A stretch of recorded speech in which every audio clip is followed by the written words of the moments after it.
Hi guys, welcome to the channel. My name's Anthony Cummins. I'm a historical researcher and author. Please enjoy the video. Right guys, as you know, I do book reviews for Tuttle, and I'm on this one. So, The Way of Tea, Reflections on a Life with Tea by Aaron Fisher. Now, I'm going to ask you some questions at the end, or just some basic stuff. But let's have a quick look at his book. So, it is the classic Tuttle gold cover. They do this so well. They do. And it is beautiful. I think this is a revamp. Now, I've only got that far through, to be honest, but that's enough for me to sort of like get where I'm going. I will, of course, finish it. I finished all my books. But basically, or when I can get round to reading, basically, there's a problem here. It's a lovely book, but the question is, in publishing, if you don't know, you can sometimes say, I've got this bit, and this bit, and if we pull them all together, we can create a book. Now, this results in two things. Either you get a mismatched book that sort of falls between the gaps of being something, or you've amalgamated all the parts into something greater than it is. And I cannot decide, is this book better than the amalgamated parts, or has it just slipped through the things? So basically, I say basically a lot, basically. So what's happened here is he says, I'm not going to do an academic thing on tea. That's not my what I want to do. And he's not only doing a philosophical, he's not really done anything philosophical, scientifically philosophical, and it's a travel log. So, you know, about his time with tea and traveling with tea, or an experience one. It's a bit of all of them. So there's a bit of history, there's a bit of culture, there's a bit of what his thoughts are, there's a bit of philosophy. So you put it all together, and it's kept me enjoying it. I'll be honest with you, it's kept me enjoying it. So I've been going through and I'm like, okay, you know, I've been reading that, reading this. I'm like, okay. But has it, you know, really great? I don't know. So I can't come up with the answer for that, guys. But let me just show you a bit of the inside. So there's some colour pages here. So on the tea, he's showing the tea. Now, one of my... Oh, sorry. There you go, guys. So you can have a seat. So it's got some beautiful stuff.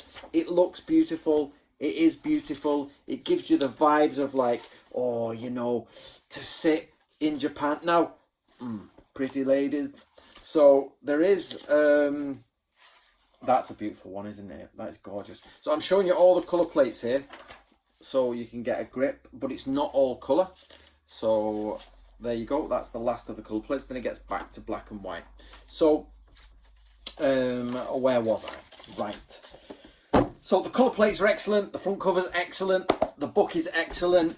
And what happens is it's got two things which are good. It either reminds you of when you sat in Japan, you're having tea. Like I've done it many times. And you sat in Japan and you're like, mint.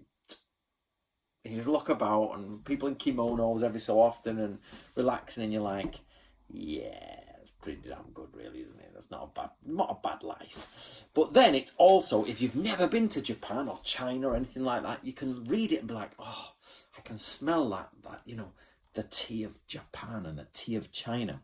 So it gives you that far away feeling.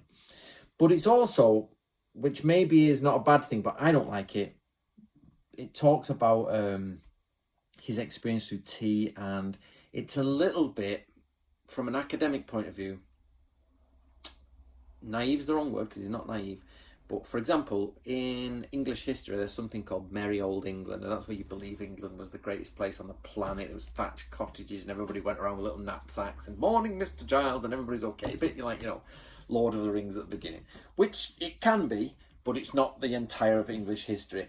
So the problem is this is a little bit merry old Japan, merry old China. It's like when the sages, the enlightened ones, you know, for I'm sure we are connecting with them and the enlightenment through tea, and I'm just like... It strays into... I don't want to insult the author in any way. He seems like a very good man.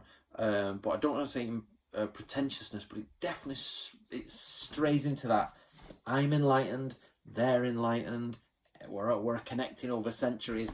And I don't want to belittle that experience, because people, you can have that experience. It is there. Like when I deal with Natori Ryu and everything, and I'm like reading Isui Sensei's work, and I'm like... yeah, I can feel it. I'm connecting with that time. but there's just a little bit too much here. It's like, you know, I'm floating on a cloud, he's floating on a cloud, everyone's down there and we're floating around. So, which it does, I don't know if it's meant to come across like that, but it does. But that type of thing just irks me a little bit. So, should you or should you not buy the book? If you like tea, definitely buy the book. I promise you. It's got plenty about tea, it's got lots about stuff. But if you're put off by, you know, extra bits instead of history, it's got tons of extra bits. It's got tons of sort of Aaron's philosophy, which might, of course, come from traditional philosophies, but it's lots of Aaron's words. So if you like tea, you enjoy sitting there and reading about, faraway places, and you don't mind a bit of like the Zen enlightenment, the heart of the tea and all that, then definitely this book for you.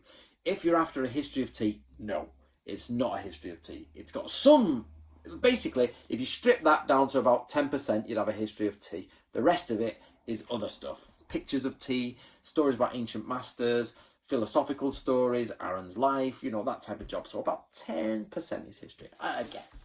So there you go, guys. I hope you enjoyed that. I am also a Tuttle author, so if you're interested in Tuttle books, I did True Path of the Ninja and How to Be, Modern Ninja Warfare. So True Path of the Ninja, Modern Ninja Warfare, and a book called Samurai and Ninja of Tuttle.